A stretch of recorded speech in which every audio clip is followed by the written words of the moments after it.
BMC Market dessa quarta-feira, hoje é dia 25 de outubro de 2023. Sou Felipe Nascimento, estamos chegando aqui com os principais assuntos, os principais destaques que movimentam o mercado financeiro. No momento, o Ibovespa, perdendo 0,75%, retomou para casa dos 112 mil pontos, num dia de muita aversão ao risco, monitorada aqui no Brasil e também nas bolsas internacionais. O dia já estava um pouco pesado, já estava um pouco meio de queda quando a gente olhava para o cenário internacional e puxando também o Ibovespa aqui para baixo, com toda a movimentação de resultados e de uma leve alta nos prêmios dos títulos públicos americanos. De alguns instantes, de alguns minutos para cá, a gente teve uma movimentação muito mais enfática nesse sentido, principalmente depois que o The Wall Street Journal trouxe informações a respeito do conflito no Oriente Médio, especificamente sobre a participação do Irã no treinamento de terroristas do Hamas naquela prévia do ataque que aconteceu dia 7 de outubro contra Israel. Então, a participação do Irã trouxe um pouco mais de peso, trouxe um pouco mais de cautela sobre a escalada do conflito no Oriente Médio. Tanto é que o próprio petróleo estava num movimento de baixa, justamente com os estoques de petróleo dos Estados Unidos, com toda a questão envolvendo a própria demanda global de petróleo, e o petróleo simplesmente zerou as perdas e passou a subir. Já sobe mais de 1,2% com essa possibilidade de uma escalada nesse conflito. O petróleo, que nesse momento está sendo negociado a $89,60 o barril. Essa movimentação tem trazido cautela para todos os mercados. A curva de juros americana também ampliou, inclusive o título de 10 anos já está quase tocando 5% novamente com toda essa situação. A gente lembra, desde o início do conflito, o grande temor do mercado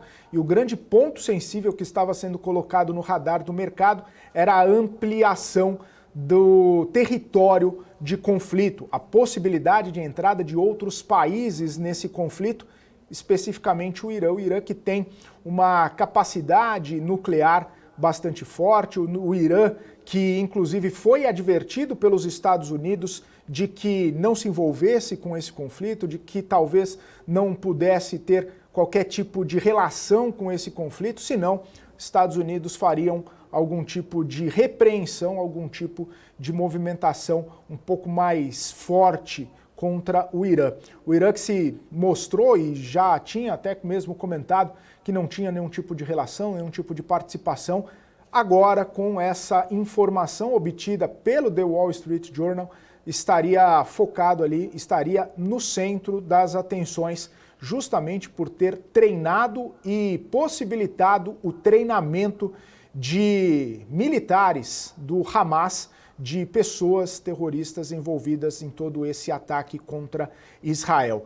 Esse conflito que estava até mesmo um pouco arrefecido, muita gente ontem até falava que Israel não faria incursões contra a faixa de Gaza, não faria incursões contra o território palestino, que esse conflito já estava quase sendo colocado ali em banho-maria, tirando um pouco de alguns riscos, voltou à cena, voltou ao radar dos investidores. E a gente, obviamente, já monitora toda essa aversão ao risco quando a gente fala dos mercados americanos caindo bastante, né? A Nasdaq 2,33%, o S&P 1,44%, um parênteses, há muito tempo, há algum tempo que a gente já não via o S&P caindo mais de 1,5%, vamos ficar monitorando esse número. Fechei o parênteses. Dow Jones caindo 0,34%. Olhando para os títulos públicos americanos, T10, 4,95%, T2, 5,13%, mostrando aí essa movimentação do mercado de um pouco mais de cautela, um pouco mais de receio com essa escala do conflito que pode trazer desdobramentos, que pode trazer algum tipo até mesmo de impacto nos mercados. Eu olho para as empresas, né, do setor de petróleo aqui no Brasil, que podem até mesmo surfar ou se aproveitar de algum momento um pouco mais complexo para o petróleo. A Petrobras virou para o patamar positivo, Petri 4, subindo 0,2% nesse momento. PetroRecôncavo sobe 0,56%, 3R Petroleum e Prio seguem num patamar negativo também, mais 3R Petroleum caindo 1,46%. Essa é a dinâmica, né? O movimento que a gente percebe aqui no mercado financeiro. Inclusive, tem também componentes internos americanos, com vendas de moradia um pouco mais fortes, o que acaba ampliando também a percepção de uma economia bastante resiliente, com a possibilidade, contribui com a possibilidade do Federal Reserve poder fazer algum movimento um pouco mais enfático em relação à política monetária. A gente está praticamente uma semana da reunião que vai definir o juro lá nos Estados Unidos. Hoje, inclusive, daqui a pouco, por volta das 5 horas da tarde, a gente tem falas de Jerome Powell, que o mercado vai ficar monitorando e, claro, a gente vai trazendo, né, todos esses desdobramentos ao longo da nossa programação. É uma situação que tem trazido bastante aversão ao risco, tem trazido bastante impacto nos mercados e a gente vai continuar monitorando. Olhando também para nós aqui, para o nosso cenário doméstico, né? Começou a temporada de resultados e essa temporada de resultados já está trazendo frutos ou não frutos, se a gente pode falar, que 9,14% de queda na VEG é um fruto na companhia, né? Os números foram divulgados pela companhia e aí os investidores não ficaram muito felizes com o que viram na temporada de balanço aqui desse terceiro trimestre para a VEG. Além disso, a gente teve também Santander divulgou seus resultados e Santander caindo ligeiramente, 0,5%, 0,6%. Teve também Klabin que trouxe seus resultados mais cedo e sobem as ações de Klabin nesse momento. Além disso, tivemos outros resultados, tivemos Indústria Home, Neoenergia e vamos trazendo os resultados e os desdobramentos disso. O que a gente consegue visualizar aqui é que o mercado está um tanto quanto azedo no dia de hoje e claro que a gente vai entender um pouco mais sobre esses movimentos agora com o Marcos Saravalli, que já está aqui na nossa bancada, preparado para dar tostões de sua voz. Muito boa tarde, Saravalli, bem-vindo mais uma vez, prazer tê-lo aqui novamente. E dia pesado, né? Dia azedo aqui no nosso surpreendente, né? Assim, surpreendente. Já tivemos de tudo. Como a gente costuma dizer aqui em São Paulo, já tivemos as 4 estações no mesmo dia, no mercado também, né? Já tivemos otimismo, já tivemos pessimismo, falamos assim, ó, o resultado veio bom, o mercado deve reagir dessa forma, completamente diferente, aí tentando justificar, não, na verdade não foi bom, foi ruim o resultado, na verdade o petróleo vai para 70, não, depois ele vai para 150, então vamos começar primeiro pelo resultado externo, né? Lembrando que a gente tem daqui a pouquinho importantes decisões de política monetária, né? Na Europa, nessa semana, a gente tem na semana que vem chegando decisão do Fed, no ambiente, talvez, na minha opinião, pior do que na última reunião, né? A gente tem mais incertezas, né? Ou seja, no lado americano, todos os indicadores mostraram que a economia continua bastante forte, né? Nenhum sinal de arrefecimento, até a gente consegue ver em algumas ações mais ligadas à inflação, à economia sofrendo também, para você que é investidor lá fora, externo. Então, pega o setor, por exemplo, local, mais ligado à economia local, que merece muita atenção. Então, é um cenário talvez muito mais difícil do que a gente tinha alguns dias atrás. E acho que a grande discussão aqui em relação a petróleo, em relação à crise no Oriente Médio, não é acertar e nem criticar. O analista falou que ia para $80, o analista falou que ia para 150, JP Morgan, banco estrangeiro, enfim. Não é essa a discussão, né? E nem esse é o objetivo. A gente está falando assim, até defendendo um pouco, né, essas opiniões. Existe a possibilidade de, caso o cenário venha se concretizar com essa e essa, né, sonoridade, com essa condição, a gente tende a caminhar esse cenário, né? Vamos pegar o lado de hoje. Hoje a gente tinha um dia de uma abertura relativamente calma nas commodities, sobretudo no petróleo. Em poucos minutos, poucas horas, a gente já vê essa reversão, o mercado correndo para as proteções no preço do petróleo. E eu continuo com o mesmo recado. E o objetivo, de novo, não é acertar aqui o preço exato do petróleo daqui um dia, daqui uma semana, daqui um mês, daqui um ano. Não é esse o objetivo. A gente tem ainda alguns bancos estrangeiros, eu tenho lido muitos relatórios internacionais falando justamente isso. O que a gente precisa ter na carteira nesse momento? Nesse momento a política monetária europeia, americana, continua com juros muito altos. As curvas de juros só pioram, né? Melhora um dia, só que piora 3, né? Ou seja, cai ali um pouquinho e sobe muito a curva de juros de 10, 30 anos nos Estados Unidos. É um cenário muito ruim ainda para tomada de risco. As políticas monetárias, a decisão do Fed de semana que vem, não deve trazer nenhum alívio. Então esse é o recado que eu tenho falado, pessoal. Não sei, né? O objetivo não é esse, adivinhar o petróleo da semana que vem. O objetivo a gente precisa ter uma proteção, a gente precisa ter mais previsibilidade, a gente precisa ter petróleo na carteira. Basicamente esse é o recado que o mundo vem fazendo. Quando a gente fala de petróleo, para você que traduz algum relatório, está acompanhando um relatório gringo, estrangeiro, lá eles falam muito de energia. Energia, nos Estados Unidos e no exterior, é o setor de petróleo. Tá? Então, se você lê algum relatório, o Goldman Sachs de está recomendando energia, não necessariamente são empresas que a gente chama aqui de utilities, né, de empresas de serviços de energia, são empresas do setor de petróleo também. Então, esse é o recado, esse é o ambiente que a gente acorda, né?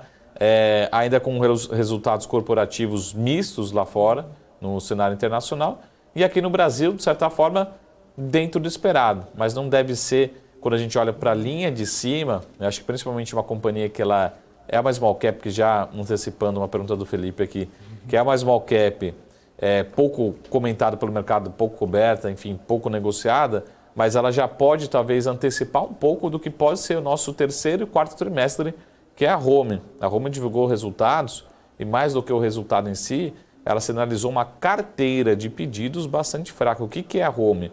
É uma empresa que a gente diz que ela faz máquinas para quem vai fazer máquinas, ela faz máquinas para a indústria. Ela é um antecessor do que pode estar acontecendo na indústria aqui no Brasil. E já tem alguns economistas falando talvez até uma possível recessão técnica no Brasil, enfim. É um ambiente que merece cautela e, como a gente já está semana que vem entrando no mês de novembro, talvez seja essa consistência, esse o recado para as carteiras do mês de novembro. Tá? Acho que a única esperança que a gente tem é que os ativos estão descontados, né? Que os ativos estão baratos, estão negociados com múltiplos muito baixos e, historicamente, novembro e dezembro tendem a ser menos voláteis, pelo menos historicamente nesse período do ano. Né? Mas não é todo ano que a gente tem duas guerras gigantes acontecendo ao mesmo tempo e todas elas trazem dúvidas, não tem espaço para terminar. Além disso, não é todo ano que a gente tem Treasury de 10 anos nos Estados Unidos batendo 5%. Enfim, é um cenário que merece cautela, né? Independente se o petróleo vai estar 100, 120, 130. O que acontece dias como hoje é justamente isso. Qualquer notícia vinda do Oriente Médio é um catalisador para subir e subir rápido, embora o petróleo esteja ainda perto de $90, mas qualquer notícia faz os investidores tomarem precaução. Então, já antecipando lá, talvez no segundo bloco a gente fala mais sobre corporativo, os resultados não foram decepcionantes, né? Mas qualquer faísca também triga algum movimento de realização de lucros, principalmente naquelas empresas consideradas um pouco mais caras, que é o que a gente vai debater aqui. Enfim, um preâmbulo também aqui da minha parte para a gente começar o nosso marketing de hoje. Pois é, Saravali, não foram decepcionantes, mas qualquer questionamento, né, qualquer ponto de interrogação sobre entregas futuras acaba também já trazendo um certo peso para o mercado. A gente vai falar, obviamente, das empresas mais para frente. Quero trazer também esse questionamento, né? Porque você falou, não é todo dia, não é todo ano que a gente tem Treasury nos Estados Unidos batendo 5%, T10, e a gente vem desse movimento de 30 anos também chegando próximo aos 5%, até acima dos 5%, o que acaba mexendo muito com aquela questão da hipoteca nos Estados Unidos. E um dado que veio hoje acabou até trazendo direções conflitantes, né, e um questionamento da minha parte, porque se a hipoteca está cada vez mais cara, as pessoas estão com dificuldades até mesmo de fazer esse tipo de compra de moradia ou até mesmo de buscar novas moradias, algumas pessoas até fazendo um movimento de buscando aluguel, né? A gente está vendo essa mudança de perspectiva lá nos Estados Unidos, mas a venda de moradias novas veio forte, né? Mostrando uma economia que, por mais que a hipoteca, né, o mortgage deles, esteja elevadíssimo, né? Consumindo grande parte da renda familiar, as vendas seguem fortes, né? Então, é um desafio para entender esse cenário e até mesmo quando a gente fala da política monetária, tentando trazer uma restrição um pouco mais forte para a economia americana, fala, pô, vai ter que estar muito mais forte essa restrição para conter esse ímpeto, inclusive com algumas projeções de PIB do terceiro trimestre podendo chegar entre 3,5% e 5%. É um baita PIB americano nesses patamares, né? Ou seja, o Jerome Powell que fala daqui a pouco, ele está se descabelando, né? Arrancando os cabelos de nervoso. A última fala, né, do Powell publicamente aqui que a gente comentou, foram vários tons, né, e vários recados, um pouco mais otimistas, um pouco mais pessimistas, mas aquela fala que a gente ressaltou aqui, que ele falou o seguinte, ó, dependendo do olhar, talvez a política ainda não esteja tão restritiva assim, pô, o que ele está querendo dizer? E como você falou, pô, se a gente está falando que as taxas para as hipotecas, financiamento imobiliário nos Estados Unidos estejam 5%, 6%, 8%, para um padrão americano, um patamar muito alto, que a gente não via há muito tempo, para onde teria que ir essa taxa para começar a ter uma restrição dos americanos pararem de comprar casa nova, trocar, enfim, diminuir um pouco a velocidade do setor imobiliário, enfim, reduzir um pouco o ritmo de crescimento em vários setores, mas esse é um setor que traz preocupação, lembranças do passado. Ou será que teria que ir para 9%, 10%, 12%? Né? Qual que é a taxa aqui no Brasil? Até eu fiz essa provocação. A taxa aqui no Brasil é equivalente, só que a gente está falando de moedas de riscos diferentes. Eles estão financiando seus imóveis em 8% ao ano. E com expectativa de continuar subindo. Para onde teria que ir esse treasury de 10, de 30 anos? Aí todo mundo fala que é um papo que a gente teve aqui com alguns entrevistados algumas semanas atrás, talvez nem mexa tanto na curva de curto prazo, mas talvez a curva americana ela retome, né, a sua trajetória natural, normal, mas com uma alta ainda constante da ponta mais longa de 10 e 30 anos. Seria muito preocupante. Então, essa leitura que a gente tem em relação a taxa de juros, né, norte-americana tem sido determinante para os mercados, né? Embora, a princípio, a economia pelo lado inverso, né, que eu sempre falei o seguinte, quando que começou a empinar essa curva, começou a acelerar, né, essa curva, esse aumento da curva de juros de 10 e 30 anos? Principalmente quando nós, economistas do mundo todo, a gente começou a aumentar muito a probabilidade de não termos uma recessão, como o Felipe falou. Se a economia, quanto mais forte tiver, mais revisões para cima da economia, ok. Mas isso mantém a inflação muito alta, mantém as expectativas de inflação muito alta, mantém a pressão para os títulos mais longos, né? Então esse, infelizmente, é o recado, né, nos Estados Unidos, que vem trazendo muita preocupação para todos os investidores, né? Então continua com aquela percepção. Quando que a gente vai ter uma leitura e... Já adiantando uma possível pergunta para a semana que vem, também, pessoal, acredito que a leitura ela tende a ser ou negativa ou muito negativa em relação ao discurso do Fed. Eu acho que vem aumento? Não. É difícil o mercado vir com alguma surpresa que não esteja na conta, né? A probabilidade hoje, segundo o CME, enfim, qualquer metodologia, é muito, muito baixa. Acho que ninguém apostaria numa alta. Mas o recado tende a ser muito, muito duro, né? Até para quem gosta de opções, estruturas, a gente sabe que é muita volatilidade. Em minha opinião, o mercado tende a receber mal a comunicação da semana que vem, né? Muita preocupação em relação ao curva de juros. Até o recado do Fed, ele falou de uma forma mais acadêmica, né? Mas ele tem falado o seguinte, eu não preciso mais aumentar os juros, o mercado já se ajustou. A gente está com uma hipoteca de 8% ao ano nos próximos 30 anos, quem está pegando taxa de juros hoje. Que é mais restritivo que isso? Então ele já falou assim, o mercado já fez o meu trabalho, né? Eu não preciso mais aumentar os juros, que o mercado já se ajustou em relação à taxa de juros. Provavelmente é isso que ele vai reforçar, né? Que realmente a gente precisa ter hipoteca rodando a 8%, que a gente precisa ter financiamentos mais restritivos e taxas de juros maiores, principalmente financiamentos de longo prazo. Enfim, uma preocupação grande, mas o recado vai continuar sendo muito duro na semana que vem, né? Tende a ser bastante duro, né? E se o recado não funcionar, a gente já tem até perspectiva de algumas pessoas no mercado que vai aumentar em dezembro, né? Se falar não adiantar, aí vai ter que agir, né, Saravalli? É mais ou menos o que pode acontecer daqui para frente, né? E dezembro ninguém gosta de terminar o ano com final de ano, né? Você tem que ajustar suas posições, começar o ano com refinanciando ou tomando uma linha de crédito, as suas posições nos seus fundos, né? Tudo, né, mexe, mas acho que seria muito ruim.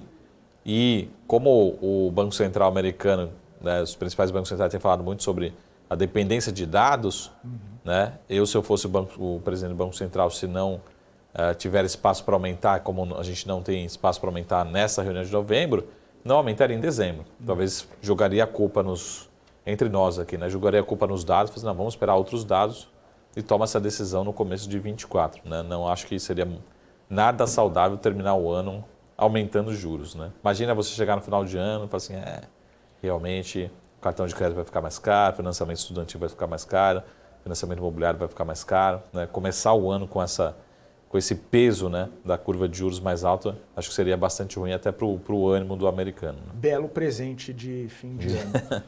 Saravalli, a gente tem alguns minutinhos aqui ainda e a gente fala bastante do cenário lá fora, mas tem um cenário doméstico também que estava todo mundo muito monitorando os desdobramentos de relatórios, de propostas, de votações lá em Brasília. Inclusive foi apresentado mais cedo o relatório da reforma tributária.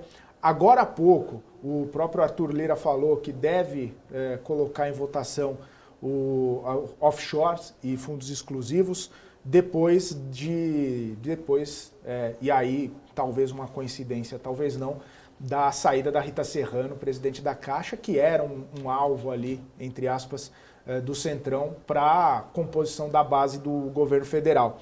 Então, a gente sabe que lá fora acaba pesando bastante sobre nossos ativos, sobre a nossa dinâmica aqui, mas o andamento de pautas econômicas no Congresso Nacional pode trazer um certo alívio, dependendo de como sair, obviamente, mas tende a trazer uma perspectiva negativa, positiva quando a gente fala do nosso ambiente doméstico. A cada 15 minutos traz um alívio, depois traz uma preocupação. Um alívio, uma preocupação e a gente vai vivendo assim, cria-se um ministério, depois cria um cargo novo, troca um cargo, daí dá uma acelerada, depois volta. Vamos falar de reforma tributária. Para quem está olhando o copo meio cheio da reforma tributária, fala assim, Marco, mas a gente está discutindo reforma tributária no Brasil há 30 anos e agora a gente está com um ambiente que está sendo concluído pelo menos uma parte. Beleza, esse é o copo meio cheio. O copo meio vazio. Quando a gente entrou em 2024, falou, caramba, isso aqui vai aprovar, está tudo rodando no primeiro semestre, né?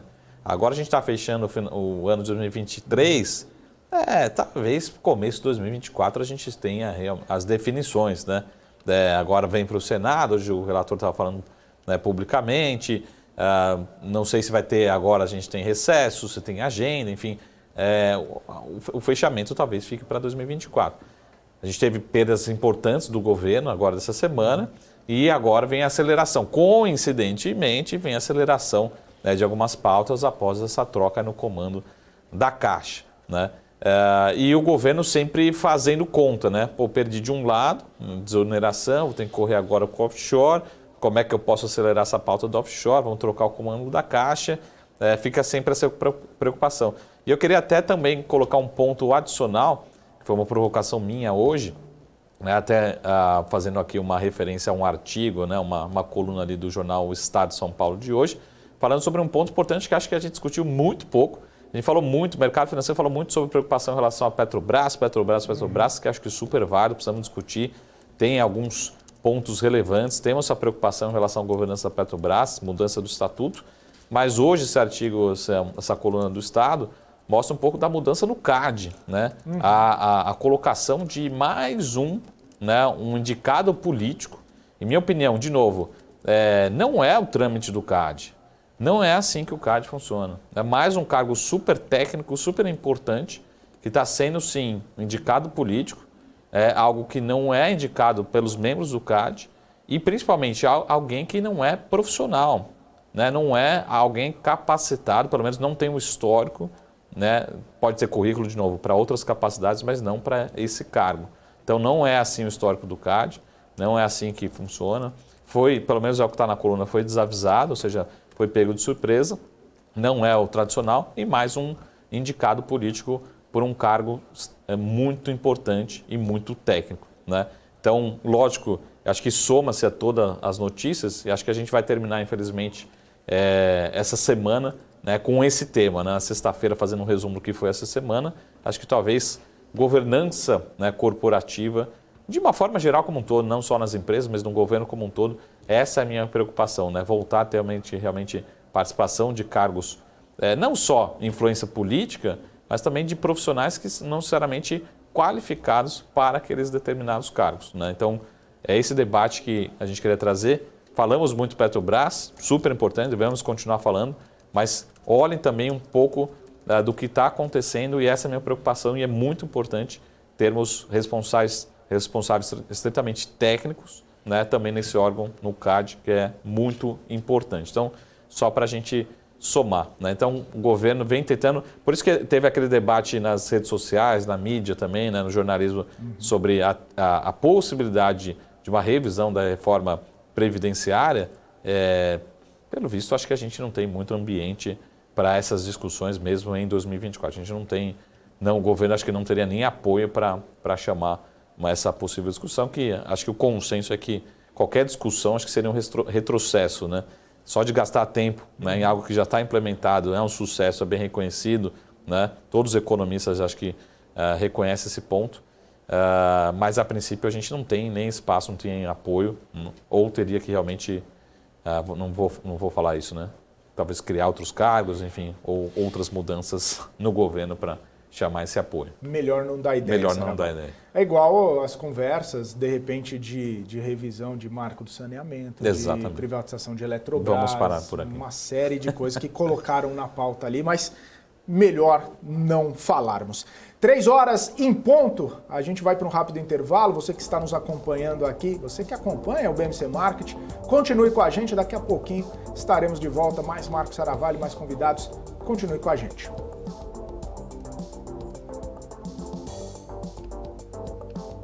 BMC News. Informação que gera valor. No pré-market você fica por dentro de todas as notícias que vão impactar os mercados no Brasil e no mundo. Eu sou Marco Prado e junto com os melhores analistas vamos ajudar a preparar o seu dia, sempre trazendo informações importantes e as atualizações das bolsas internacionais e os mercados futuro. Tudo isso para melhorar o seu investimento. De segunda a sexta-feira, a partir das 8 horas da manhã. BMC News. Informação que gera valor.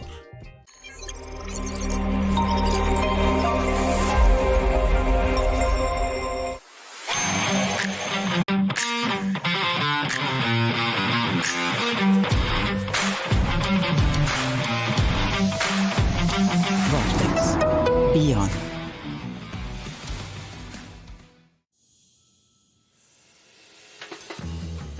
Eu sempre busquei a excelência. Para mim, dar o máximo é o mínimo. Poder contar com quem me entende. Tá aí uma coisa essencial para o meu sucesso. Aqui a gente encara seus desafios como se fossem nossos. A excelência do BTG está em cada detalhe que faz sentido para você. Sua trajetória merece essa experiência. BTG Pactual. Dê um BTG na sua vida.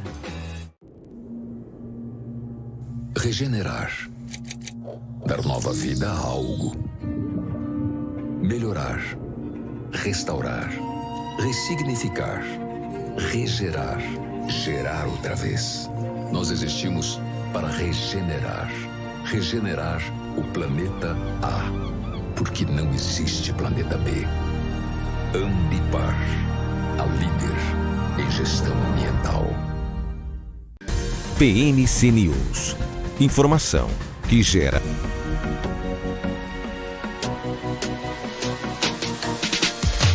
BMC News. Informação que gera valor.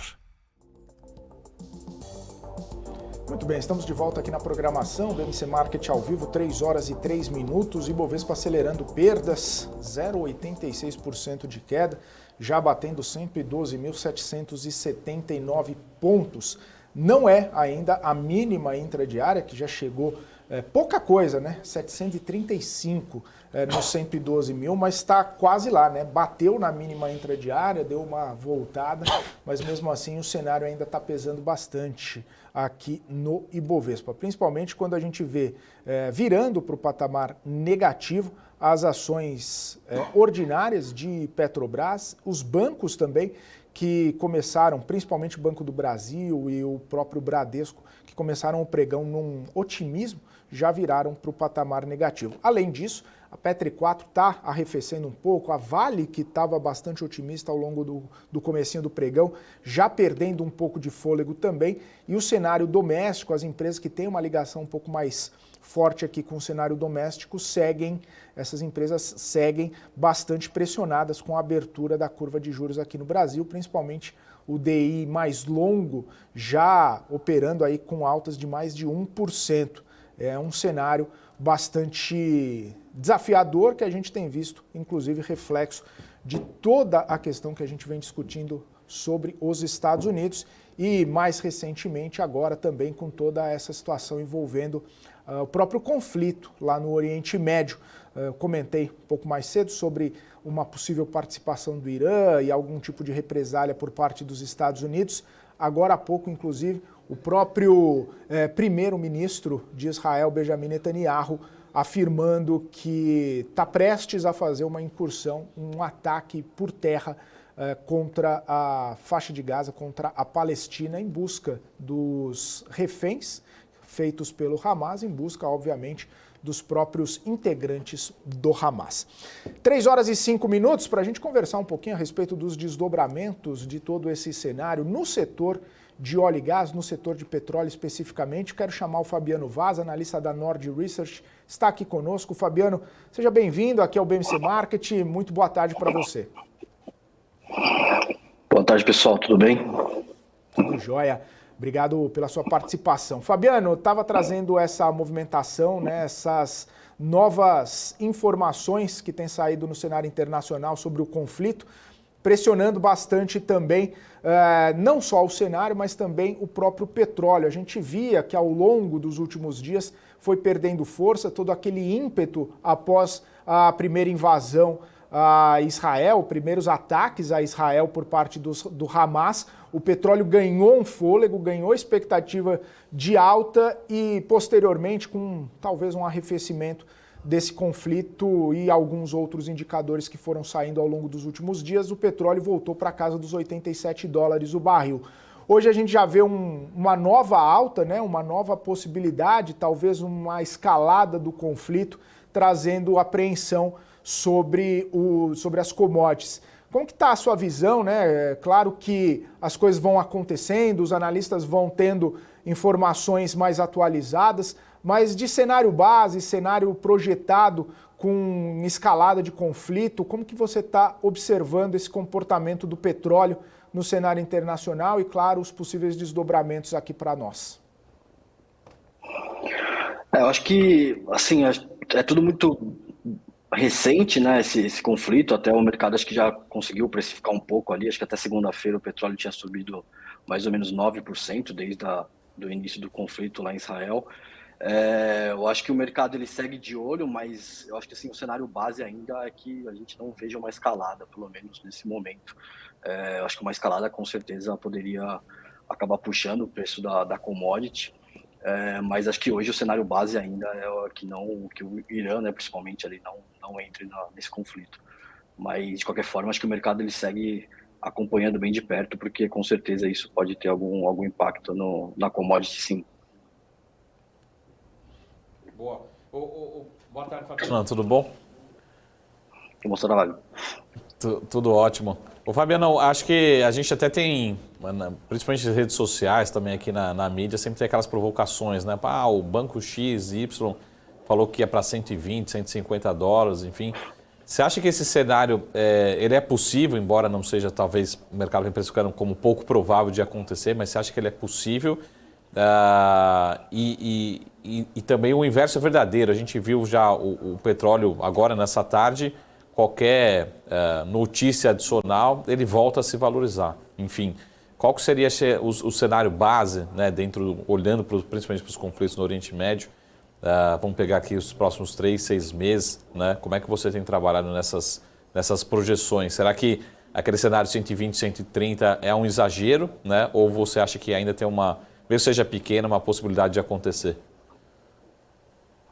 Não, acho que a possibilidade sempre existe, né? A gente tenta não entrar ou tentar adivinhar muito o que pode acontecer, né? No curto e médio prazo é muito difícil a gente conseguir acertar. É claro que a gente acompanha, né, essas estimativas do mercado, mas assim, acho que hoje assim, a probabilidade é bem pequena que chegue nos 120 dólares. Acho que assim, são diversos fatores que acabam impactando a commodity em si, que assim, a gente prefere olhar para dentro dos fundamentos das petroleiras e aí sim a gente conseguir avaliar de alguma forma o que elas podem ganhar ou até mesmo quais os impactos se o petróleo acabar caindo. Acho que a gente prefere assim, ter as petroleiras que conseguem crescer a produção, conseguem ter um custo ali, né, uma eficiência operacional boa para ela conseguir ali, de certa forma, minimizar os impactos dessa volatilidade do petróleo. Então a gente acaba olhando, acho que mais para os fundamentos da empresa, da capacidade delas, do que tentar ficar adivinhando para onde vai o petróleo, se ele vai para 60, 70 ou se ele vai para 120. Fabiano, inclusive essa questão da própria produção, né, e da capacidade das companhias de entregarem, né, a sua produção, recentemente alguns relatórios de produção, principalmente das Junior Oils, né, trouxeram números interessantes, né, crescimento de produção, principalmente Prio, que conseguiu tocar aquela marca lá, talvez até psicológica, dos 100 mil barris diários de produção, que acabou trazendo um certo ânimo, né? Claro que toda essa questão do preço do petróleo, toda essa questão com conflito acaba trazendo alguns receios, mas a gente tem visto uma entrega bastante importante de Prio e muitos investidores optando por Prio em relação à Petrobras justamente por conta de uma possível ou de possíveis questões de governança na estatal. Depois a gente fala da Petrobras especificamente, mas eu queria saber sobre o case de Prio, como que está a visão de vocês, como que você projeta, né, a entrega da companhia, que já tem trazido bons números aí, pelo menos nos últimos relatórios, trazendo inclusive bons números para os investidores que analisaram esses números aí da companhia. Acho que o case de PetroRio, a gente, hoje é Prio, né, na verdade, mas a gente ainda está acostumado a chamar de PetroRio. A gente já acompanha há bastante tempo, né, a tese, a gente tem uma recomendação aqui já bem antiga em PetroRio. Acho que historicamente eles conseguem entregar um crescimento de produção super relevante, né, eles foram fazendo aquisições de campos maduros. Acho que assim, não só fazer aquisições, mas a empresa ela sabe colocar esses campos para dentro, ela tem um operacional uma excelência, né? Acho que a gente pode já falar nesse nível de Prio. Então eles conseguem aumentar a vida desses campos, né? Conseguem revitalizar esses campos e ela continua entregando um crescimento bem interessante. Acho que o último agora que ela tocou ali os 100 mil barris de média diária, já acho que é uma amostra disso, com a entrada ali de Albacora Leste, e a gente ainda tem uma perspectiva aí, né, futura de Wahoo entrando. Então, assim, nos próximos 2 anos a gente deve ver um crescimento aí de mais ou menos 50% de produção. Isso, assim, sendo eficiente operacionalmente, ela consegue deixar o lifting cost, né, o custo de extração baixo, ela tende a diminuir isso ainda mais, né, com o crescimento de produção. Então, acho que é uma tese que, assim, acho que os investidores, pessoa física, geralmente ela acaba olhando ali no gráfico a cotação, né, ela subiu muito, mas a gente ainda acredita bastante em PetroRio, acho que é uma oportunidade bem interessante. Apesar de ter subido tudo isso, ela continua assim, bem barata na nossa visão. Boa, Fabiano. A gente está na temporada de balanços, né? Começamos, teoricamente, oficialmente hoje, né? Com Home, Santander, VEG, mas como é que você está vendo o balanço de Prio? Você fala a memória, acho que divulga no final desse mês, né? Acho que antes da virada do mês, fala a memória. Como é que você está vendo o balanço? Você acha que o mercado ele tende a precificar? Porque Prio também é mais uma empresa que sempre vem ali com alguma surpresa positiva, né? Em termos de produção a gente conhece, mas em custos, enfim, rentabilidade. Ou o mercado ainda no curto prazo continua olhando muito para os conflitos, para preço de petróleo, olhando para curto prazo?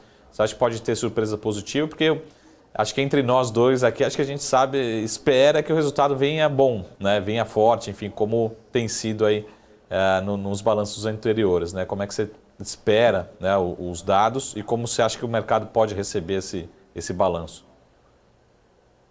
A expectativa é de resultados positivos, acho que até entre as juniors aí deve ser a que vai apresentar um maior crescimento nos resultados. Acho que não só por esse crescimento de produção, ela consegue manter um nível de custos também bem baixo. E o petróleo, né, recentemente, nesses últimos meses, ele acabou variando para cima, ali teve uma alta forte, então isso acaba também sendo bem positivo para a PetroRio. Então, eu acho que até o resultado dela, quando a gente for comparar ali as juniors, vai ser a que vai apresentar um crescimento mais interessante entre todas ali. Então, a nossa expectativa é de crescimento de resultados para a PetroRio. Mas aquela coisa que você falou, né, acho que no curto prazo o mercado ele sempre vai ficar olhando ali o petróleo, mas o que a gente está olhando aqui é os resultados e a capacidade da empresa de continuar crescendo. Acho que no final das contas, ali no longo prazo, as cotações elas vão seguir os resultados, né? Que a gente fala bastante aqui na Norte sobre isso. O Fabiano, só para complementar aqui e pedir uma consultoria, você falou ali no começo sobre a possibilidade da companhia crescer 50% a sua produção nos próximos 2 anos. Então, só para fazer uma continha simples aqui, a gente está falando de 100 caminhando para 150 mil barris por dia. É isso? E a segunda pergunta, como é que você vê essa curva? Ou seja, fecha o ano de 2024 com 120, 130, como é que é essa curva de expansão? Lógico que depende de diversas variáveis, enfim, produção, produtividade, enfim. Mas como é que você vê essa expansão? Porque o economista, o analista, o investidor já acha que em janeiro já vai estar produzindo 150 mil, né? Não. A gente tem uma Albacora Leste, né, que entrou agora recentemente, então ainda tem um amadurecimento das operações, tem um ramp-up ali que eles vão passar, então a gente vai ver um crescimento de Albacora Leste. Ao mesmo tempo, claro, tem os novos poços que ela vai perfurando e ela vai crescendo um pouquinho organicamente. E a gente tem ainda a entrada de Wahoo. Nossa expectativa aí é que para o final de 24 a gente já comece a ver uma operação e 25 ali a gente já comece a ver ela chegando perto desse número, desse crescimento de 50%. Então ainda tem algum chão, tem algum caminho para ela percorrer. Claro que isso pode acontecer alguns imprevistos, mas o que a gente tem de expectativa é isso. Até o final de 2025 ali, acho que ela consegue entregar esse crescimento. E aí, nossa expectativa é que ela consiga absorver outras oportunidades de aquisição ou ela mantém esse crescimento ali organicamente através do operacional dela. Que ela, na revitalização desses campos, né, novos poços, acho que ela tem uma capacidade também bem interessante ali de continuar crescendo. Boa. O Fabiano, só uma última pergunta aqui em relação a Prio especificamente. Acho que com todo esse resultado e geração de caixa, petróleo muito alto, a companhia vai se desalavancando. Como é que você vê a companhia desalavancada no final de 23 e tudo mais considerando no final de 24? Porque o investidor começa a ficar ansioso se pode vir alguma distribuição de dividendos, enfim, se não me falha a memória, a projeção dá para chegar próximo de 0,5, 0,4 dívida líquida EBITDA já ao longo dos próximos trimestres, né? Lá para meados de 24, final de 24. Como é que você vê isso, né? Assim, um investidor vai te ligar e perguntar, fala assim, beleza, está desalavancado, mas e aí? Vai começar dividendos, enfim, como é que você vê essa estrutura de capital associada com possível remuneração para o acionista? A tendência é que a PetroRio caminhe nesse sentido mesmo, né? Até pelas possibilidades e oportunidades que talvez não tenha em relação a aquisições, né, de novos campos ali para o futuro, né? Acho que tem algumas coisas, mas talvez não tão interessantes como foi no passado. Então, provavelmente, acho que a gente deve ver a PetroRio aí começando a gerar um caixa um pouco maior e provavelmente ela vai começar a devolver isso para os acionistas. Mas eu acho que ela ainda tem esse caminho ainda para percorrer. E assim, pode acontecer, aparecer oportunidades e ela acabar postergando isso no meio do caminho, mas a nossa expectativa é que isso aconteça sim. Fabiano, a gente percebeu, né, inclusive, que parece que Prio é a preferida aí, né, e inclusive em detrimento de todas as outras, uma empresa que dá para aproveitar esse momento do petróleo, dá para contratar, né, ou pelo menos ter uma perspectiva de crescimento e tudo mais. A gente tem visto outras empresas também no radar, principalmente do setor de petróleo, quando até mesmo a gente percebe aqui, né, o Goldman Sachs elevando participação em 3R, elevando parece, até comentei com o Saravalli recentemente, parece que todo dia tinha um comunicado que Goldman Sachs estava aumentando posição ou estava fazendo algum tipo de movimento com 3R. Como que está a sua visão, né, sobre 3R? Qual que é a expectativa? A gente pode ter uma movimentação um pouco mais forte em relação a esse papel por conta de alguns movimentos desses grandes investidores, de algumas recomendações também em relação ao papel. Como que está a visão para 3R? Então, hoje até acho que a gente acaba tendo... A PetroRio é a mais antiga recomendação que a gente tem aqui, né, no setor, mas hoje a gente já tem uma posição, né, uma recomendação em 3R, em PetroRecôncavo também, claro que não é do mesmo tamanho, mas hoje a gente já olha o setor de uma forma diferente. Acho que a 3R é uma empresa que, assim, a gente foi olhar ali no IPO, a gente geralmente não gosta de entrar em IPO, né, por algumas posições que a gente tem aqui dentro. A 3R, assim, particularmente, ela tinha ali uma dificuldade de mostrar o operacional dela, né, se ela seria capaz de entregar tudo isso. Era uma empresa que basicamente estava começando ali do zero, aproveitando ali essa fase da Petrobras de venda de ativos. Então a gente preferiu esperar um pouco, foi acompanhando ela. Hoje a gente já tem uma recomendação já há alguns meses, a gente até prefere ficar posicionado um pouco nela e ir acompanhando isso. Acho que a grande dúvida ali, acho que até uma incerteza que a gente tem, e a gente está acompanhando de perto, é realmente a parte operacional, né? Ela fez várias aquisições grandes, para uma empresa que não tinha esse background de operações, né? Principalmente ali no onshore e agora também no offshore, com o Potiguar. É uma coisa que a gente está acompanhando bastante de perto, né? A gente até vê um pouco mais de dificuldade ali no triatri em relação à produção, mas assim, acho que aos poucos ela começa a mostrar que ela tem uma capacidade operacional também boa, mas a gente ainda está olhando esse ponto, acho que é o principal ponto de atenção em relação a 3R. Mas é claro, assim, quando a gente vai olhar o relatório de reservas dela, a perspectiva de crescimento de produção, né, acho que assim, é muito grande, né, ela vai praticamente dobrar o que ela produz hoje, mas a gente já tem essa incerteza em relação ao operacional. Acho que é o único ponto de atenção que a gente consegue enxergar hoje para 3R. Boa, Fabiano, eu acho que fica claro assim, a preferência de vocês para Prio, para 3R, mas um dos assuntos da semana foi Petrobras, né? Como é que vocês, enfim, sinalizam, sugerem para o investidor ter Petrobras e PetroRio 3R na mesma carteira para diversificar ativos, ou não? Esquece Petrobras, né? Como pessoa física, acho que consegue Prio e 3R é suficiente. Como é que você vê dentro de um portfólio essa diversificação dentro do setor, né? Se tiver, lógico, outra ação aí que vocês têm recomendação, Enalta, PetroRecôncavo, mas como é que você vê, que acho que é uma pergunta que você deve receber recorrentemente, né? Mas e aí, o Petrobras eu já tenho, vendo para comprar 3R e Prio, ou faz parte, né, com 3 ações do setor? Como é que você vê essa possibilidade? Porque, até fazendo uma provocação, olhando para o ano de 2023, a Petrobras está com pelo menos uma valorização maior do que muitas outras júniors, né? Ou seja, o investidor mais líquido, enfim, investidor institucional conseguiu trazer uma boa valorização para a Petrobras, pelo menos acumulado até o ano até aqui, né? Eu acho que a Petrobras, assim, a gente até acho que essa diversificação, né, essas opções que a gente tem no setor hoje é justamente, né, por causa da Petrobras. Ali em 2014, 2016 a gente teve aquela crise lá na estatal.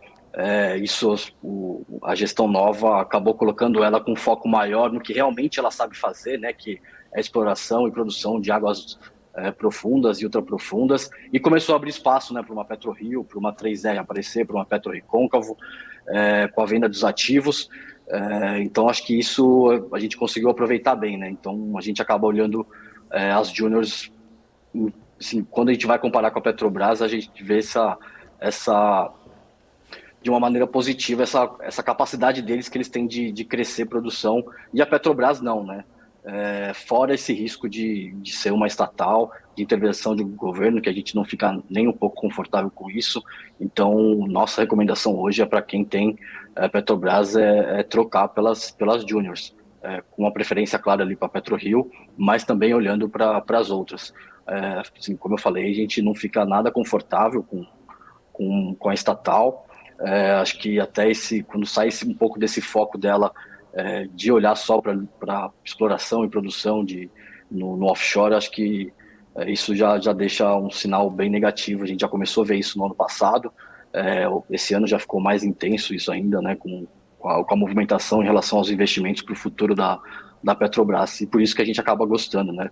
Quando a gente fala de commodities, empresas de commodities no geral, a gente sempre tenta olhar aquela empresa que consegue crescer produção, e olhando bastante os custos, né? Acho que isso, como eu falei, é o que consegue ali, pelo menos minimizar, de certa forma, o impacto da volatilidade da commodity. Então, assim, se o petróleo for para 120, ótimo, essas empresas júniors estão crescendo em produção, elas conseguem ganhar ainda mais, conseguem impulsionar os resultados. Se ela continua crescendo em produção e o petróleo for lá para baixo, ela ainda consegue manter, né? Porque ela está crescendo a produção. Então, a gente vê isso com um pouco mais de vantagem para as juniors em relação à Petrobras. Maravilha. Fabiano, agradeço sua participação, obrigado pelo seu tempo, obrigado por estar aqui com a gente no BMC Market. Volte sempre, um abraço para você, uma ótima quarta-feira. Eu que agradeço, pessoal. Obrigadão e boa tarde. Até mais. Valeu, boa tarde. Fabiano Vaz, analista da Nord Research, aqui com a gente.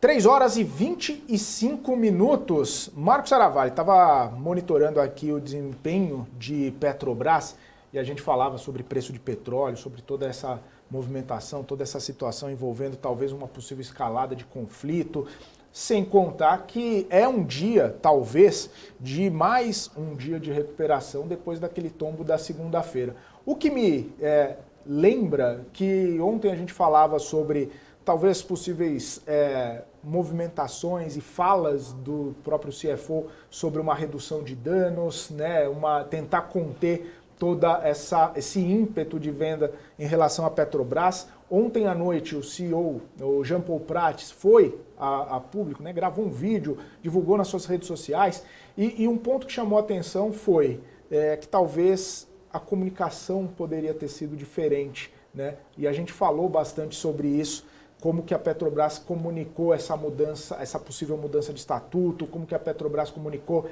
aquela reserva para dividendos, né, que talvez não tenha ficado muito claro para o investidor, e ele citou justamente essa situação.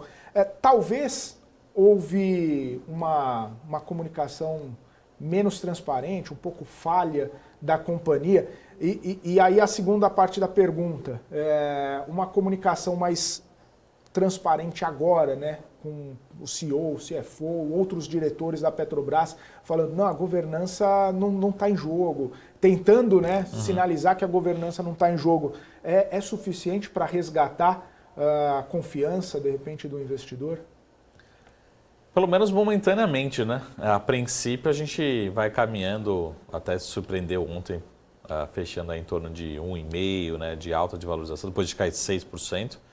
Talvez hoje seja o segundo dia de recuperação depois do tombo, né, do aviso do fato relevante dessa proposta, né, de assembleia para adaptação, como tem utilizado a companhia, do estatuto em relação à lei. É lógico, pessoal, eu acho que a gente precisa tirar um pouquinho da torcida, né, porque tem gente comprada que torce, lógico, para o bem da companhia. Tem gente vendida que quer que as ações se desvalorizam. Agora, a gente precisa pensar, o que é melhor para o Brasil? O melhor para o Brasil é que essa companhia se dê o melhor possível, porque é a companhia que gera muito emprego, gera muito imposto, gera muito benefício para o Brasil, para a sociedade como um todo. Então, eu fiquei feliz que a companhia divulgou aquele segundo comunicado, de certa forma, atendendo e melhorando, de fato, a comunicação junto com os investidores. Os investidores recebendo bem. O que a gente precisa entender também é que a companhia errou muito no passado e se voltar a acontecer algo que seja relativamente pequeno, eu acho que a precificação, né, ou seja, o que a companhia vai pagar, ela tende a ser muito mais rápido. Lembrando que tivemos diversos processos envolvidos. Aqui a gente está muito próximo aqui, enfim, desdobramentos da Lava Jato, enfim, outros efeitos. Mas não sei se todo mundo acompanhou, e acho que o Brasil acompanhou muito pouco, um processo que chama-se Class Action, foi bilionário, a companhia teve que pagar, foi um desembolso gigantesco, né?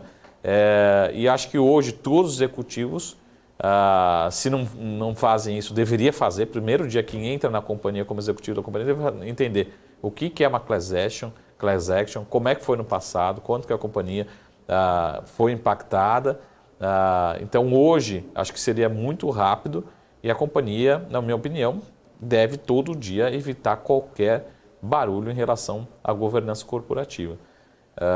É lógico que é uma opinião muito individual, cada um reagiu de uma forma. Acho que a princípio desempenho dos papéis de bolsa, os investidores estão um pouquinho mais calmos em relação a esse assunto. Lembrando que é um assunto ainda que precisa de aprovação de assembleia, ainda a gente tem novos desdobramentos. E o que eu falo para vocês, pessoal, o que a gente precisa se preocupar aqui em Petrobras? Lógico que o estatuto é importante, sinalizações são importantes, indicações são importantes, pode trazer alguma dúvida, sim.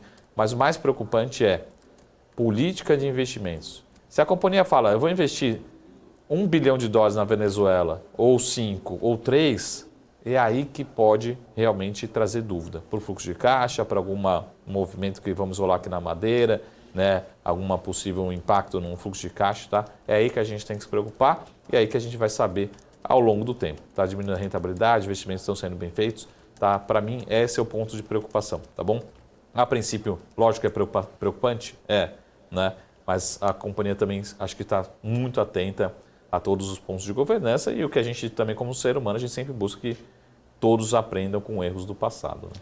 Exatamente, Saravali, tem que ficar no radar aí os erros para não cometê-los novamente. 3h30, mais conhecido como 3h30. O BMC Market vai para um rápido intervalo, daqui a pouquinho a gente está de volta com mais repercussões, inclusive, da temporada de resultados, que já começou a todo vapor. Continue com a gente.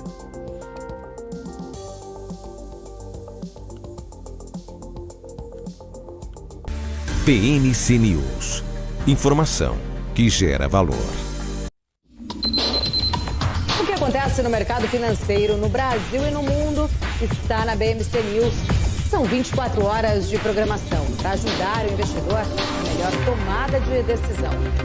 Independência e jornalismo sério. Não estamos plugados em nenhuma instituição financeira. Isso nos dá liberdade de levar a informação sem nenhum viés, sem conflitos de interesse. Ser a ponte entre as notícias, empresas, especialistas e os investidores. Tudo de uma forma dinâmica e com uma pitada de bom humor.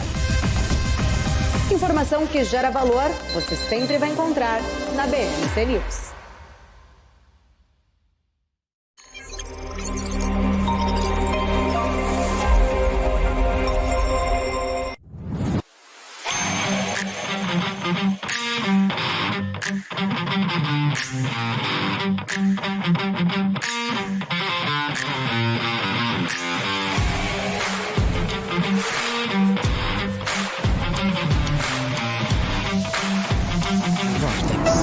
Beyond.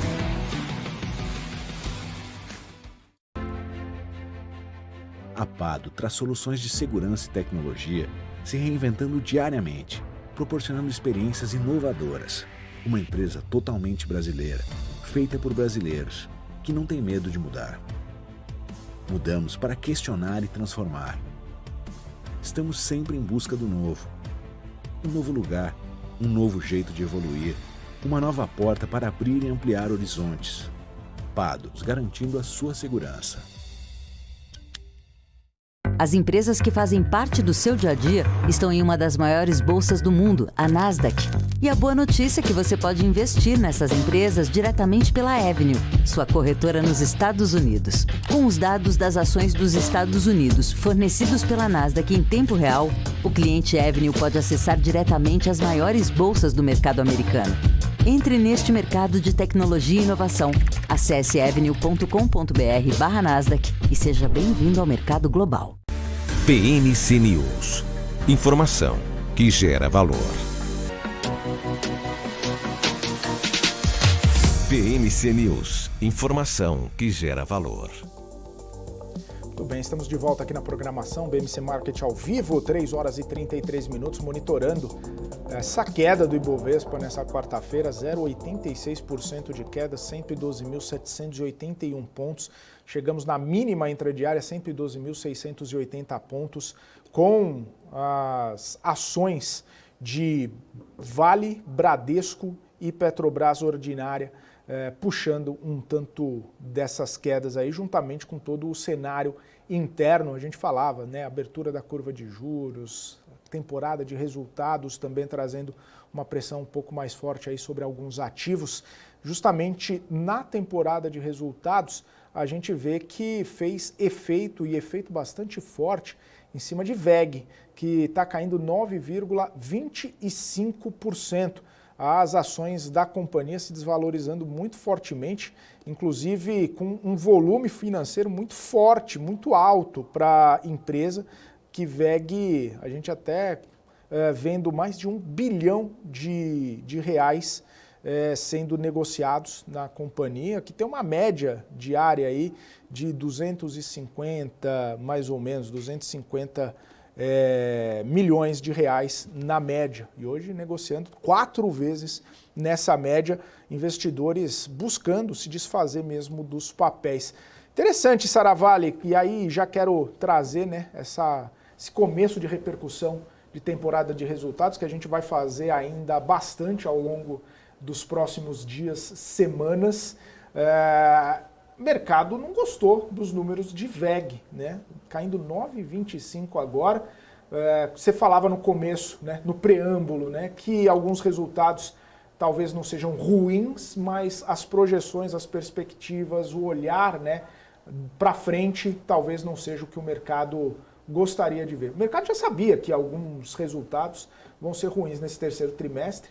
Todo mundo estava falando, inclusive você aqui nessa cadeira, há vários dias a gente já vem falando, né? O resultado talvez vai ser ruim, talvez não vai ser tudo aquilo e tudo mais. Mas alguns pesam mais que outros. E aí, Saravalli? Eu fico pensando assim, se o papel, entre nós aqui, né? Se o papel cai 9% com resultado ok, imagina quando vier um resultado ruim, né? É esse alerta que a gente precisa se antecipar, porque a gente já está só no primeiro dia, né? Começamos ontem e hoje de manhã, mas estamos só no primeiro dia. Mas e quando vier um resultado ruim, pior? Porque o resultado da VEG não foi ruim, longe de ser ruim. Continua com uma rentabilidade muito alta, rentabilidade sobre o capital, bons indicadores. E se a gente pegar as projeções, consenso dos analistas, veio super dentro. Aí você fala assim, pô, Marco, quanto que veio aí abaixo das projeções? Talvez, alguns tinham mais otimistas, veio 3%, 5% abaixo das projeções, mas não justifica, não é por isso que justifica, né? Nós, economistas, jornalistas, a gente sempre fala que 3%, 5% para cima ou para baixo, ok, está dentro ali da margem, né? Até porque tem uma centena de variáveis ali, é realmente difícil de projetar e acertar o número exato, mas super dentro das expectativas. E essa é a leitura, como a gente até viu lá fora, nos Estados Unidos, algumas ações que divulgaram resultados um pouquinho piores e as ações realmente sofrendo. O que a gente chama em economia, é um termo em inglês aqui, mas não sei se tem um termo fácil para traduzir, mas é o que a gente chama de deal rate, né? Ou seja, ela era negociada a um múltiplo de 30 vezes lucro, e todo analista fala, VEG é uma ação cara, VEG é uma ação cara, VEG é uma ação cara. Então vem um resultado, você fica procurando motivos, ou para defender, vamos manter a ação cara, ou para ter realmente essa reavaliação de rate, de múltiplo para baixo, mas talvez ela seja ainda uma empresa cara, mas o ideal agora seja precificar não 30 vezes lucro, tá? Números genéricos, mas não tão alto, mas precificar agora 25 vezes lucro, 20 vezes lucro. Tá? Por que tem que precificar realmente um número menor? Porque a grande dúvida no balanço da WEG foi justamente isso. O que será do crescimento, né? O que será da rentabilidade associada a um crescimento menor? Porque toda empresa que vai crescendo muito, ela vai diluindo custos. Mas a hora que você começa a crescer menos, será que esses custos vão conseguir ser diluídos? Então a rentabilidade, né, o retorno sobre o patrimônio pode ser impactado e você tem que jogar a sua projeção de crescimento, de retorno para baixo. E aí o rating, esse múltiplo, também tem que ser precificado. Né? Uma empresa que cresce muito vai diluindo, você consegue pagar um prêmio hoje, no múltiplo de hoje, no próximo ano, fala, não, daqui um ano a companhia vai dobrar de tamanho, então eu consigo pagar hoje, porque daqui a 2 anos esse múltiplo, se eu olhar para o múltiplo de 2025, 2026, vai ser muito mais baixo. Mas se a empresa para de crescer ou cresce num ritmo menor e a rentabilidade começa a se estabilizar, é isso que o investidor questionou. Porque a gente tem um desafio no mundo todo, mas nos principais mercados que a WEG atua. Né? Tem um desafio no setor de energia aqui no Brasil, tem um desafio no setor industrial no Brasil, tem um desafio na Europa. Né? Então temos diversos setores que a companhia é uma fornecedora, começando a questionar o ritmo de crescimento. Tá? Mas, de novo, longe de ter sido um resultado ruim, e longe de ter sido um resultado decepcionante em relação às expectativas. Veio super dentro das expectativas. Mas como o Felipe falou, coloca isso em projeção, necessita ter um reajuste, né, para baixo nessa avaliação. O mercado está fazendo, talvez o que deveria ter sim sido feito ou deveria acontecer em uma semana, um mês, um ano, o mercado resolveu talvez precificar hoje já, né, tudo de uma vez, essa reavaliação da WEG, tá, de uma forma geral. Mas longe de ser preocupante esse resultado da companhia. Continua sendo uma empresa espetacular, com ótimos produtos, uma boa diversificação. O mercado está falando o seguinte, ó, não consigo pagar tanto assim nessa empresa, preciso pagar menos, né? Ou seja, ter um valuation menor para eu continuar com a minha posição ou para fazer novas entradas no papel. É basicamente isso, nada de grande decepção aqui no caso da WEG particularmente. Eu acho que diferente um pouco da Home, porque a Home, lógico que é uma empresa bem menor, bem menos líquida, mas ela praticamente contrata um quarto trimestre bastante desafiador. Né?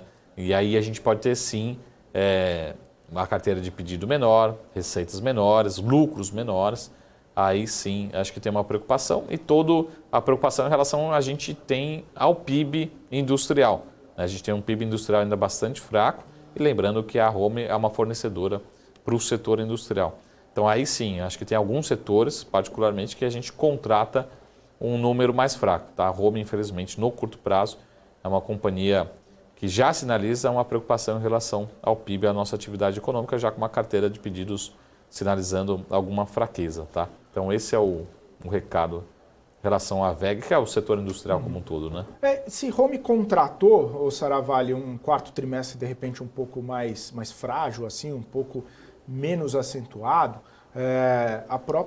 o próprio sinal que a gente vê também em WEG acaba podendo dar um panorama nesse mesmo sentido, principalmente quando as vendas no cenário doméstico acabaram puxando também um pouco mais dessa fraqueza do resultado da WEG, né? Mostrando essa desaceleração do cenário doméstico, os desafios do cenário doméstico ainda, e como você falou, a Home ela vende máquinas, né? Vende equipamentos para as indústrias. A WEG ela vende motores, geração solar, enfim, uma série de equipamentos também que podem trazer, de repente, um pé atrás em relação ao crescimento econômico do Brasil, não só agora quarto trimestre, terceiro, quarto trimestre, exato, mas ao longo de 24 também pontos de interrogação. Né? Essa a dúvida que o mercado está colocando. Assim, coloca um ponto de interrogação a WEG e a Home em relação ao ritmo da atividade, sobretudo no segmento industrial para o quarto trimestre e sobretudo para 2024. Qual que vai ser o ritmo de crescimento do setor ou, pelo contrário, o setor vai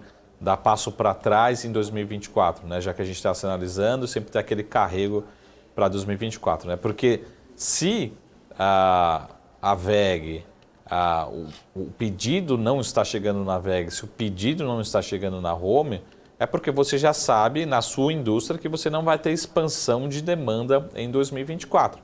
É basicamente isso que o mercado está precificando hoje, está sinalizando nas ações, mas está olhando para as carteiras de pedido dessas companhias, né? Porque imagina o seguinte, ó, eu não vou ter expansão de demanda, ó, obrigado, home, eu não preciso de uma máquina nova, né? Eu não preciso expandir, eu tenho uma máquina, vou expandir para ter 2 máquinas, não, essa máquina aqui já atende a demanda projetada. Então essa preocupação, né, e lógico que um leva a consequência do outro, né?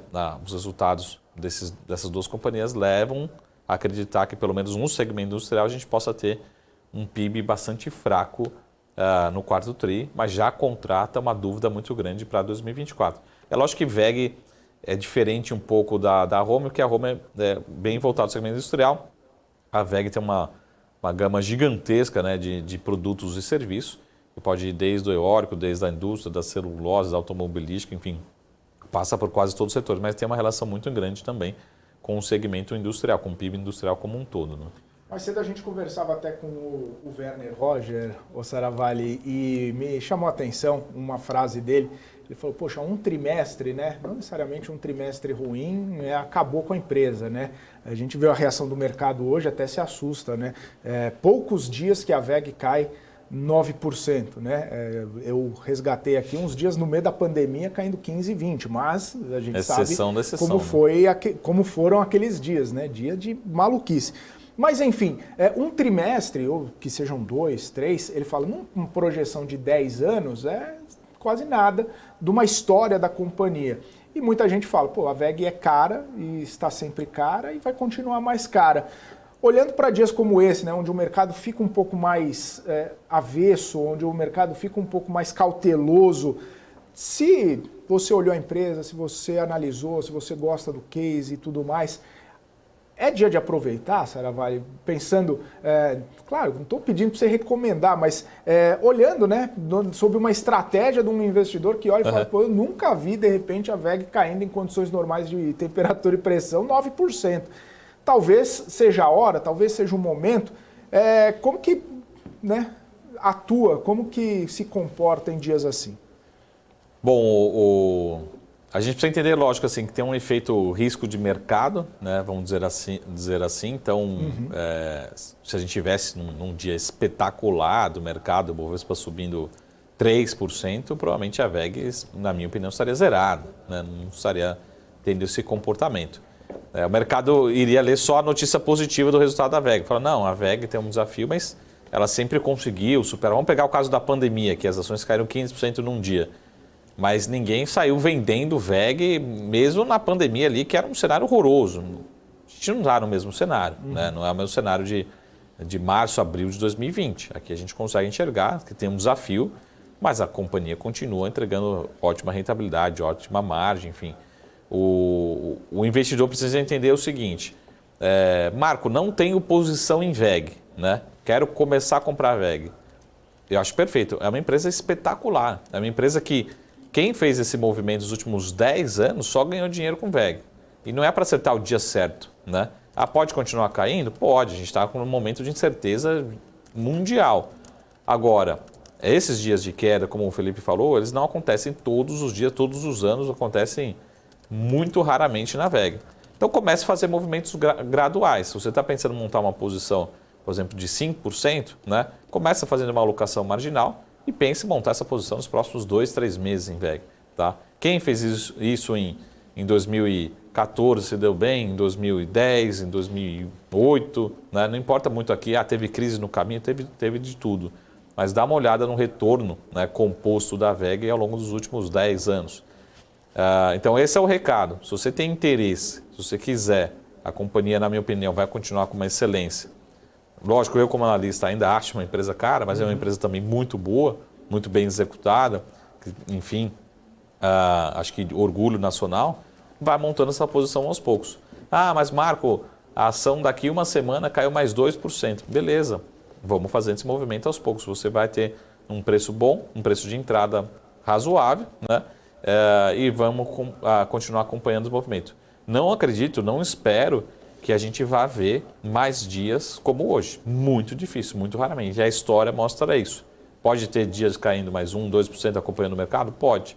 Mas é muito raro ver as ações. Não acreditaria, com esse balanço, né, algum dia caindo forte assim como hoje. Tá? Então, a sugestão é, tem interesse, né, já conheceu, já fez avaliação, né, quer ter alguma posição na carteira de VEG, vai fazendo movimentos marginais. Né? Eu, como analista aqui, que eu digo raiz, né, que eu olho muito assim para o valuation, ainda acho uma empresa cara.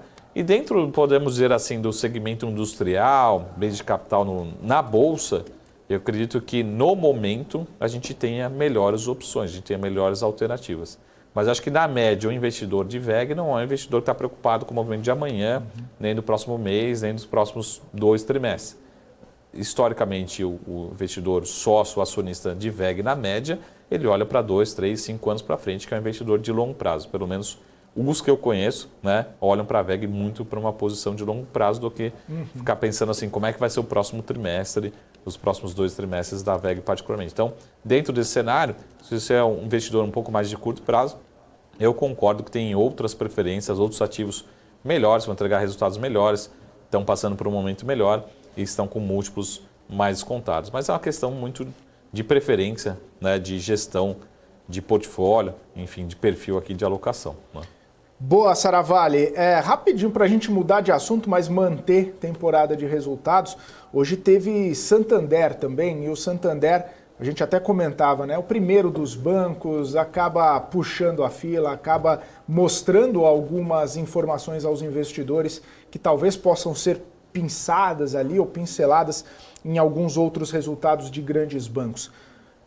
O resultado do Santander veio ok, em linha, né? Inclusive com algumas melhorias, né, em relação aos trimestres anteriores, não necessariamente ao ano anterior, mas ao trimestre anterior, principalmente em relação a crédito, que é um ponto bastante sensível na companhia e no cenário bancário também. Né? Como que você viu esse resultado, Saravalli? A gente tende e pode ter resultados interessantes de bancos nesse trimestre, pegando o proxy de Santander, como a gente comentou ontem? Bom, até como é que está o Santander hoje aí? Santander agora, hoje, infelizmente, está sofrendo juntamente com os demais bancos. E acho que não se fala 30% de queda. Se me falha a memória, acho que nos primeiros minutos do pregão ele foi a maior alta ali, né? Subiu bem. Chegou a subir. Chegou a subir forte e eu falei, agora vai. Não estou entendendo nada. Esse mercado... Mas acho que é justamente esse recado, pessoal. O resultado veio bom, veio dentro das expectativas. Não posso dizer, por exemplo, que um banco que entrega uma lucratividade desse tamanho, com ROI, né, o retorno sobre o patrimônio da ordem de 13%, não pode ser que é uma empresa ruim. Né? Ao mesmo tempo, é um banco que é negociado, a última vez que eu vi ontem, né, com a cotação de ontem, era 1,2 vezes o valor patrimonial. O que eu estou querendo dizer, pessoal? Não acho que o Santander mereça esse prêmio em relação ao valor patrimonial. Sem fazer conta aqui, a Selic está a 13%, não é esse número, né, mas vamos trabalhar com 13 aqui para ajudar e arredondar todo mundo. Mas um banco que entrega exatamente a Selic. O que eu estou querendo dizer, pessoal? Vamos fazer uma conta aqui. Ele pega emprestado a 13 e remunera a 13. 13, 13, 13. Fala, não faz sentido ter um banco.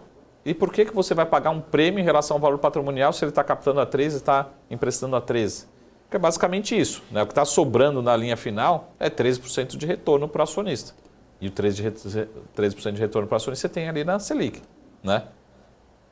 Essa é a minha pergunta.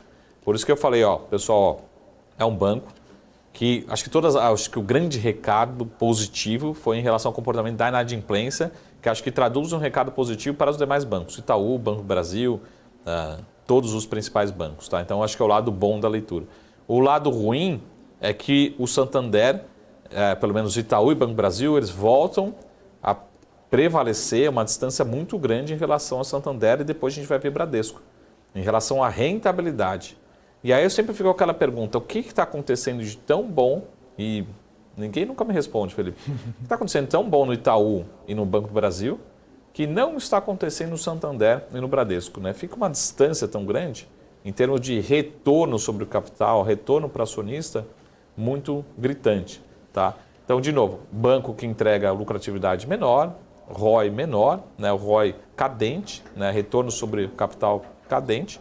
As ações, na minha opinião, deveriam sofrer. Só se elas tivessem negociado a 0,7 vezes o valor patrimonial. Aí você me liga e fala, Marco, realmente o resultado veio ok, mas o papel está super descontado. Aí deveria estar subindo. Foi por isso que eu achei estranho no começo do pregão o mercado receber bem, porque ele veio ok, veio em linha, mas dentro do custo de capital, dentro da Selic que a gente tem hoje, pelo menos eu, Marcos Travalli, eu quero correr o risco de ser sócio de uma empresa que vai me entregar 15, 18, 20% de retorno, né? Não 13. 13 eu tenho lá na Selic. Essa é a minha leitura como analista e como investidor, tá? Por isso que eu falei, espero uma reação negativa.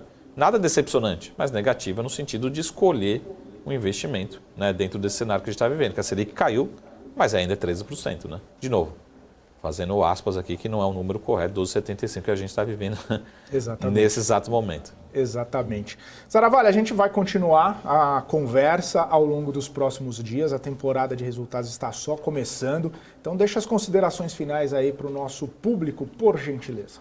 Bom, considerações finais, eu acho que esse é o recado. Pessoal, imagina o seguinte, ó, VEG, minha opinião, não foi decepcionante. Santander também não foi decepcionante. E olha o quanto estão batendo nesses papéis. Imagina quando vier realmente um resultado decepcionante, fraco, bem abaixo das projeções. Tá? Então, muito cautela nessa temporada. Vamos ter resultados bons? Vamos. Né? Concordo com o Fabiano que estava aqui falando sobre petróleo. Acho que é o grande destaque positivo. A gente pode ter algumas boas decepções aí. O mercado não está disposto à decepção nesse ambiente que a gente está vivendo, infelizmente. Né? Ninguém está disposto à decepção, Saravalli. Essa é a grande verdade. Essa é a frase do dia, né? Maravilha. Valeu, Saravalli. Uma ótima tarde. A gente se vê amanhã. Boa quarta-feira para você. E só uma última informação aqui sobre o petróleo que voltou para casa dos $90 o barril. 2,20 de alta, né? Todo esse cenário conflituoso no radar do investidor, todo mundo monitorando essa possível escalada do conflito lá no Oriente Médio, trazendo pressão bastante forte aí de alta para a commodity, para o petróleo. É isso aí, a gente vai ficando por aqui. Obrigado pela audiência, obrigado pela companhia nessa quarta-feira. Voltaremos amanhã a partir das 2h30 da tarde aqui no nosso BMC Market. Vou ficando por aqui. Fica agora com o closing. Forte abraço, até amanhã. Tchau, tchau.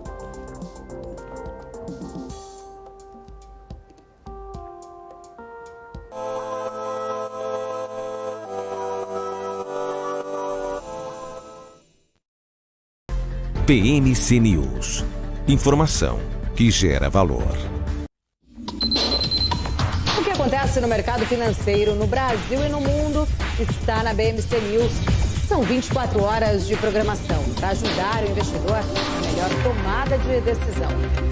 Independência e jornalismo sério. Não estamos plugados em nenhuma instituição financeira. Isso nos dá liberdade de levar a informação sem nenhum viés, sem conflitos de interesse. Ser a ponte entre as notícias, empresas, especialistas e os investidores. Tudo de uma forma dinâmica e com uma pitada de bom humor. Informação que gera valor, você sempre vai encontrar na BMC News.